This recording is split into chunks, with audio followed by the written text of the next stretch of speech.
All right, so welcome back into our live stream today. We, of course, are going to cover the topic of the Fed and the FOMC meeting and really what the results were and kind of how this is going to affect the markets as it goes forward. My name is Paul Barron. Welcome back to Tech Path.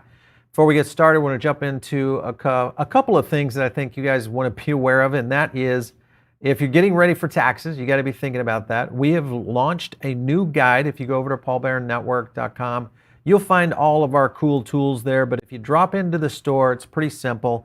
You'll be able to now get free access over to the Diamond Circle membership, but also you can get into one of our guides, which is a video guide that has more than an hour and a half of planning and how to go about answering and developing your whole strategy for your taxes. Again, not tax advice, but it definitely is a how-to. Our CPA from the CoinLedger team really had a chance to dive in deep with me and get into a lot of questions that we really wanted to dive into to understand where and what you should be looking at. So lots, you can kind of go to that website. You'll see all of the different questions that we answer from the CPA over at CoinLedger, and they do a great job, of course, on that. If you haven't looked at CoinLedger, you might want to check that out because it's another tool that, of course, will enable you to make your taxes simpler and easier, especially if you're trading a lot of crypto. And I think you guys being in our audience, that's the case, definitely for sure. Let's take a look at coin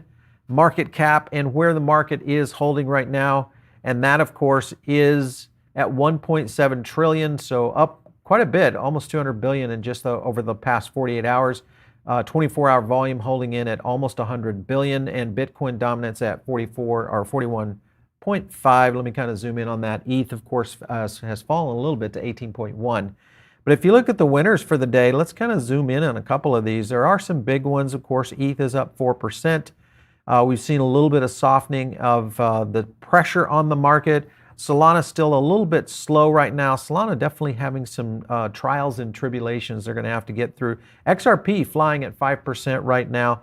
The big story, though, I think is going to be the Helium token, if I remember. Phantom holding about pat, and 4% on Decentraland, not a bad one there. 5% right there on ETH Classic, not a good one. And then, of course, Helium right there at 16% over the last day. So, and if you guys have been watching our Altcoin Top 20, Helium was a riser that we had been watching for quite some time. So that was a good one that hopefully some of you guys got in on and got cooking. Let's talk about where and what has been happening with the Fed and what and how this may affect Bitcoin and in general the markets overall. Now, a lot of people look at what happened with the stock market over the past week, 10 days, as a little bit of an overreactionary measure to what the Fed was going to do. I look at this and almost wonder if I dare say that this was kind of a planned event. And what I mean by that, hear me out, is when you look at strategies coming from Wall Street where you see overcorrections like this, lots of volume and massive fall off. Let me pull just the S&P right here just so you guys can kind of see. There's the 5-day run. So you've got a 5-day run all the way right here to the bottom. And within literally 2 days, we're halfway through essentially recovering those gains. So as you can see, a lot of volatility, but that means volatility, as you know, in the crypto markets means profits for traders. And that to me is where it gets very interesting, because when I look at the results of the Fed meeting, to make it short and sweet, they basically said nothing. They said that essentially we're going to consider the 0 to 0.25 interest rate increase, which is 25 basis points in March, which essentially was what they had been saying. And let me kind of go to the PDF, I think, because this is the Fed statement right here. Let me zoom in on that right there. Committee seeks to achieve maximum employment and inflation at the rate of 2% over a longer run. In support of these goals, they're going to decide to keep the target range for the federal funds rate at 0 to 0.25%. So not a lot of movement right here. This is, of course, going to be Q1. So this is the March data that we're looking at. Now, the question is some of this priced in, and did we see the markets overreact and then we saw a bounce? Because remember, yesterday was still a down day for the S&P, but yet at the same time, we saw an up day, a green day for the crypto markets. So it was a very interesting dichotomy of two markets reacting a little bit differently. In fact, I think the crypto markets were a little bit more optimistic about what was going to happen. In reality, probably called this one in the sense that this is going to a 0 to 2.25 basis points in March, which if you look at this, the likelihood of where this is going to go is we'll most likely see a little bit of a rise in the market. And I'll show you some sentiment because this kind of goes through and maps what's been happening in the past few days. And if you've been watching Bitcoin's price, then you know kind of where this is heading.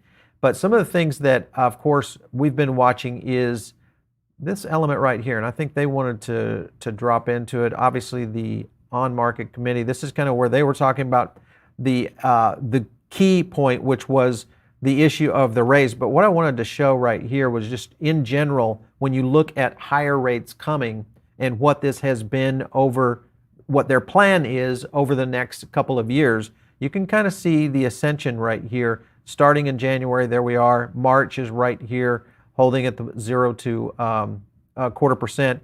And then as you can see, all the way through December 31, which gets us up to around 2%. That's the question that a lot of people are speculating as the potential for this. Now, will this have a lasting effect on the crypto markets? I think in general, what we're seeing from an economic standpoint, both from the Fed issue, which is trying to address the balance sheet, and obviously offset what we're seeing in what could have been transitory inflation, and at the same time not put us into a dead span, which essentially would be going into a recession.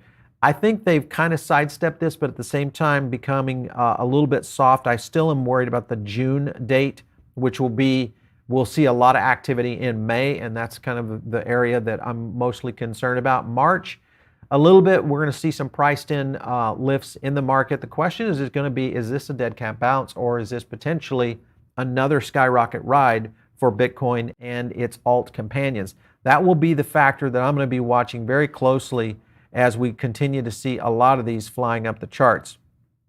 One thing I want to be cautious of is this right here, is Bitcoin's daily RSI falls to the lowest level since March 2020. And if you are watching the RSIs, and just in general, oversold technical indicators are usually one of the big factors that can help in identifying an overheated market that we could potentially see some of these kinds of reactive measures. Because a lot of times what you'll see in short-term bumps like this, the Fed isn't necessarily jumping in and saying, hey, we think we're going to accelerate. No, we're going to probably keep it the same, 0 to a quarter basis points. So they still have February and early March to kind of adjust that before we actually see that implement into the interest rate component that will actually go into the market. So that in itself is going to make February a very interesting month for the crypto markets. Now, I think the question is whether or not you guys are going to go out there and jump into the market. Maybe you're looking at acquisition, dollar cost averaging. Maybe you're looking at waiting for this pump and looking at a soft sell on some bags. There's a lot of strategies that are in play, and I want to talk about through a few of these strategies because you need to be thinking about these things. Before I say that though, these are market movers. We're going to give you some sentiment data. We pull this all together, but it's not financial advice. This is my own opinion, and it's my own research and our own team's research to dive into this and hopefully get you going in the right direction on these things. Now, what I'll tell you is the strategies that I have had around kind of managing toward a bear market are still the same. They are still pretty much the same. The question a lot of people ask me is, are you going to sell all your bags? Are you going to, what would you sell? And I've said this many times on the channel, is in many cases when you get into the scenarios like this, is you drop your 20% of your dog projects that didn't make it through on this last run. You've got to move out of those, harvest what you can, take some tax losses if you have to, and then of course move that remaining equity or remaining liquid into projects that you do like, and that either one, you're going to do one of two things. One is you're looking for long-term holds, something that you might hold over until literally the next halving of what we'll see in the cycle, or even beyond that, something that you might say, listen, I'm just holding Bitcoin forever, so I'm going to hold an X percentage of that. That's one strategy. And the other, of course, is where you start to basically take profits, and you do it from a layered approach. For me, it's a 25%, it's another 25%, and then what I eventually will do is leave some bags at around 50 and some bags at around 25%. And that's when we'll see an adjustment in the market. And of course, that's kind of what we've been looking for, because I think a lot of people, almost everybody I know in the analyst space, we're in the same position of where the market was right now. The expectation of what we saw coming from 69 to where we are today at 37, 38,000 was not anticipated, and I think a lot of people did not see that one coming. So this is definitely one of those things that we'll continue to monitor very closely. And as you can see right here, this was the the federal fund rates all the way back to February 2020. And this, of course, was when we saw the adjustment from the 2019 period, where we did have some issues within the economy that adjusted it.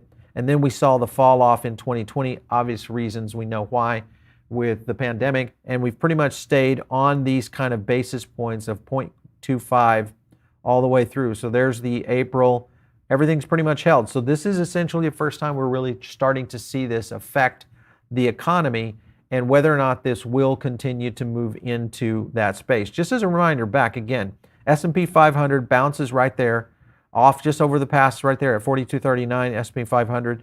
Here it's trading right as we are closing out the market at 44.44. So continued upswing. So even Wall Street is reacting in a positive state. And I think a lot of people had already anticipated what we saw with the Fed meeting currently. And if you look at what the Dow was doing, again, another correction right here, 33,230. We've already seen this bump to 34,700 in a matter of essentially 18 hours. So this to me looks as though there was some playfulness in the market here. There was some issues, I think, that potentially opened up an opportunity for a lot of people to buy in on a major dip, on a 20% drop in the market, where we saw many of these stocks recorrect and just jump right back up there. So you had projects like Microsoft, Nvidia, all of those have already had those kinds of corrections. Bitcoin itself has come off the floor at 33,000 and was threatening 30,000 to go in that direction. Before we get into the sentiment, though, I want to jump over to the poll real quick and take a look at what you guys think are going to happen. All right, 729 votes. Wow. Yes, Bitcoin will rally up 46%. You guys are very optimistic on this. I like that. No, crypto will going to continue to plummet. You must be in Richard Hart's camp. And then no, big moves today will happen, 31%. I'm kind of in between number one and number three, in the sense that I think we are going to see a little bit of a jump. Again, what we're watching is the sentiment data much closer on the daily returns now. And this is getting interesting because we've started to really ramp up our CPI product. And this is giving us a lot more insights, just more frequency of pulling this kind of data. And I want to pull that up real quick just to show you guys a little bit of where we've been on for this week. So tracking Bitcoin really very closely on the daily candles. You can see this daily candle right here on January 22nd, we had pulled in. This sentiment had held out at 62.03 with an amplification score of 58.06. 2-3 days later, we hold on January 25th, and Bitcoin had moved to 62.81. Now that's a slight sentiment move. 59.28 was also a slight amplification move that was also a good indicator, and it was another green candle day. And then this is, of course, now our fourth green candle day in a row.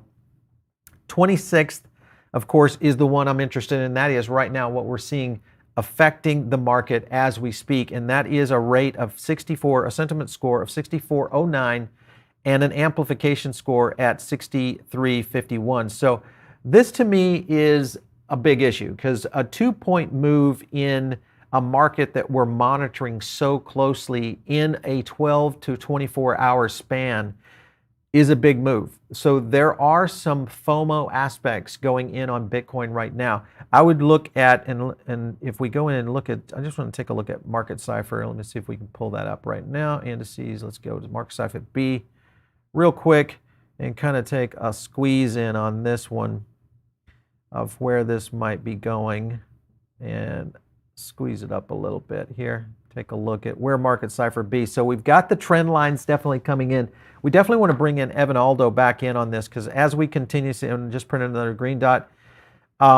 Again, we want to bring in Evan again, I think, to really break down some of the technicals here on where this might go. But this again is leaning in on money. And again, what we've talked about with and looking at the different aspects of sentiment over a period of time is sentiment has the impact of causing price action, and that is the big point I'm looking at right now. Likelihood is we're going to see another green candle close out today, unless we see a little bit of market movement here. I won't say manipulation, but there could be some people doing some swings. Again, we haven't seen comparisons of other aspects, long traders, things of that nature playing into the space, but it will be a factor of where this is going to go.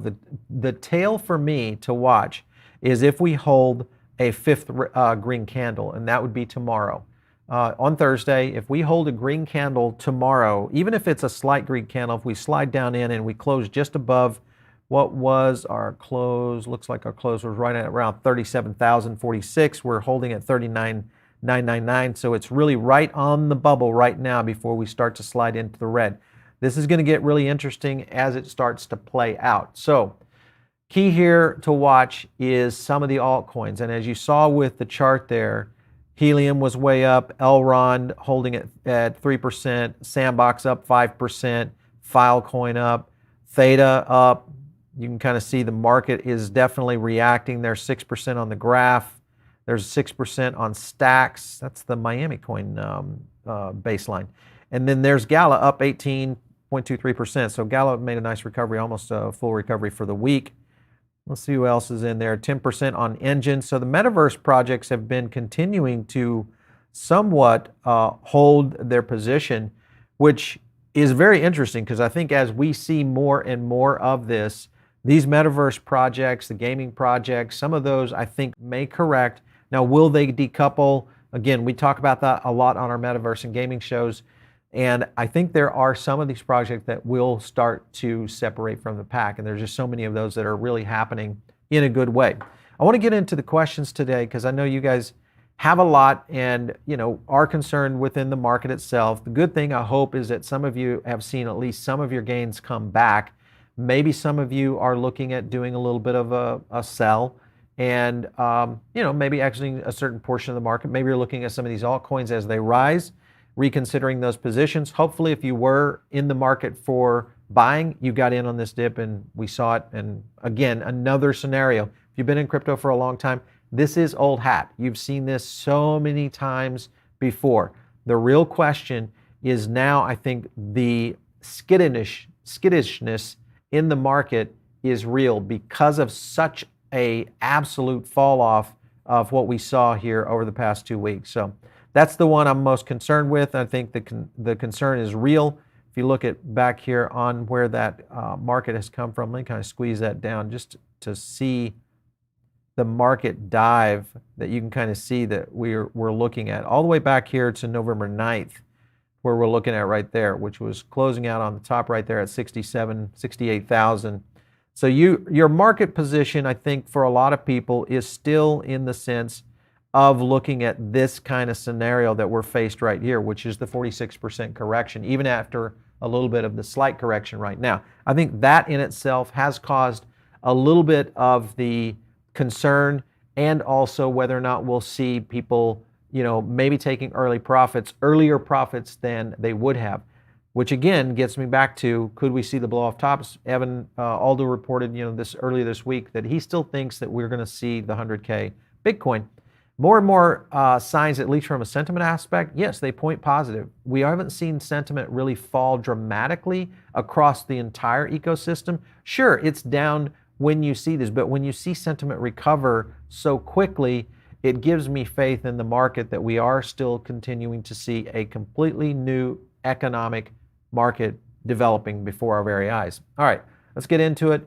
Let's open up BTC. Yeah, so we're on the BTC chart right now, trading at 36.8. Going into that red candle just a little bit. Of course, we did that a lot yesterday. I was following the candles all the way into the wee hours of the night, and that was happening a couple of times. We were kind of in and out of those red candles, so that's definitely an issue. Please talk Gala, Diego. So Gala is and has been a little bit of a trouble scenario, and I shouldn't say trouble. It's just a matter after Galaverse, we saw a lot of pent-up demand for Gala. I think we saw the all-time high for that.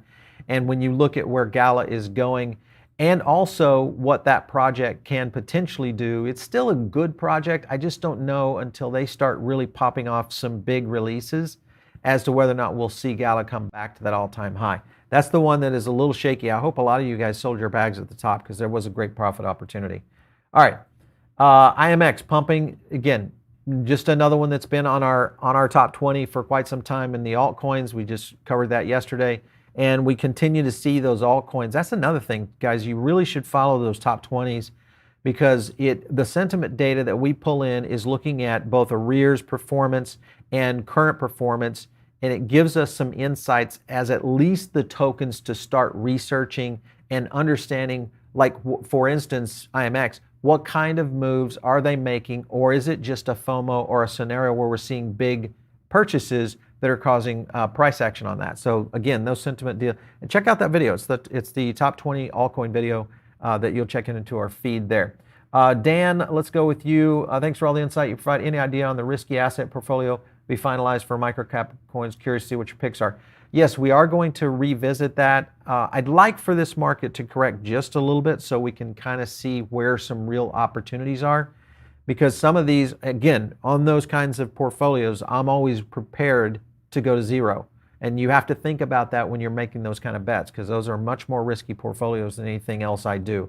Some of those, though, you know, my biggest and most riskiest portfolio last year was my biggest winner last year. So there are opportunities there to really do life-changing wealth movement. So a big one. The hourly is dropping on Master Shoe. Definitely. Let's go down to the 1 hour right here. You can kind of see that candle starting to move down. But you'll notice here that yesterday, 3 hours on the hourly is dropping. So as we continue to watch this, it's going to be close. Very interesting one. I'm still kind of bullish on this, but I think with a lot of you, I'm cautious with that one. All right. Let's go, Nate. I think Bitcoin would go down a little and then go ape. You got the word. I won't say that. All right, Zencoin, 0.25% is nothing. I think, again, that's what we've been seeing over the last year, almost 2 years.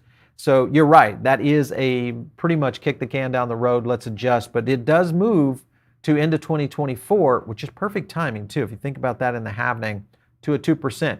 Corrective, and of course addressing the Fed balance sheet, which is one of the big things. Even though I think they are so far behind on just printing fiat that for that to actually become something, it's just a talking point for the Fed to show that there's movement in the space. It is not a definite and big one. So anyway, thanks for the super chat there. Thanks for your professionalism, ease of explanation. Appreciate that. Bitcoin is supposed to be independent of the regular market. If this is how, and again, I think your point here is if you're looking at the NASDAQ and you're looking at crypto markets, it's all about liquid. And when you have the amount of traders that are in our market right now, when I say our market, meaning cryptocurrency in general, you will see movements that are like this, but then you'll also see days like yesterday where the market was down and Bitcoin was up. That's the differences that I think we'll see more and more of that happening as we see that transitory movement of traditional capital markets moving into crypto. The other factor that I think is going to play into this is the millennials and also Gen Z. As those markets and those demographics start to mature over the next couple of years, that's going to be an automatic more and more of those kind of retail investors. So they are not going in traditional markets. They are definitely going into crypto. And there's been many reports on and reporting on this. We should probably do a video on just how those demographics are lining up. All right, so you suggesting that it's a good time to buy in. I think anytime, I know this is a cop-out answer, but anytime I see Bitcoin under 40K, I look at that as a dollar cost average opportunity. I will tell you what I've been doing, and that was I was buying literally at 34, 35, 36, and acquiring a little bit more in each movement because I do feel, again, my strategy is quite different than maybe a lot of your strategies. My strategy on Bitcoin is a 10-year strategy. I don't anticipate selling other than swing trades and a certain percentage of that bag at all. The rest of it will set in that account, and it's my 10-year plan, and that's where I want to be. If you look at what Kathy Woods has done, she's already popped it up to $1 million. Her recommendations, Kathy Wood, ARK Investments, 500K, I think, by 2026, 1 million now by 2030. Those kinds of traders, I definitely would say she's at the alpha level of really understanding the markets. But the more important thing about Kathy is she understands innovation. and innovation is what we're in the middle of right now. All right, Shane, gaming projects. Yes, we got a bunch of those coming. And Chris, Solana. Boy, have I got a lot to say about Solana, both good and not so good. So we'll talk about that. We'll go into it today. Waiting for supply to come back up so they won't have to raise rates so much. That's a good point, Major McSnuffy. March is not looking good. I think that's a good scenario. I think February is the month that I'm looking for right now. Is it better to buy Bitcoin now or once on DCA? I'm always a DCA person, just the way I trade. But a lot of people don't trade that way. Some people are swing traders. They're looking at going in, buying, and then shorting and or longing, a project and moving in and getting in and out. And let's say here, no name. People ask when we moon, and you have to wait for the bottom. Sure, everybody's looking for it. Was the 33 the bottom? I think a lot of people are pointing to yes. 33 feels and looks as though now that we've seen the Fed response, looks to be the bottom. And then here's Janicer right here. I think recovery crypto is going to take some time. Would agree with you. I think, like I said, off of the poll. Let's bring that poll back up again. Can you bring that one back in, JP? I just want to remind it because I think there might be, if there's still, it's out of here. But anyway, it was about 55% that were holding on a bullish move on Bitcoin. So expect volatility today, a little, but also understand the Asian markets are really watching us very closely. So be watching that after hours. There's Gia. All right, they love to play with us. Yes, we are in the matrix. I feel like we are in the matrix. Kick the can down the road, deal with it a little bit later. Yeah, WTF for sure. I think that's the scenario we're faced with, just the federal government, which is another reason why we need to be doing what we are doing, and that is contributing to the only future financial system that's out there, and that is going to be blockchain, without a doubt. All right, you guys, I love all of what you're doing. Of course, I love the faith in the Diamond Circle and all of the things that you guys are providing to us in terms of ideas, innovation around checking out this project, look at this news item. Thank you for all those. We do appreciate that. Hit me up on Twitter. It's @PaulBaron. Make sure to join the Diamond Circle. And the last thing I ask for you to do is like and subscribe right here if you're new. We drop a ton of information. We do a lot of insights and analysis on sentiment. It's one of the only channels that go into that direction, mainly because we've built a technology platform that we've been using for quite some time that we've applied into crypto space, and it's working fabulously. So just stay with us on that. Make sure and subscribe. You'll get some notifications when we do these live things. And don't forget, we do give away some assets here. So if you're in the Diamond Circle, you might be a lucky winner. We'll catch you next time right here on TechPath.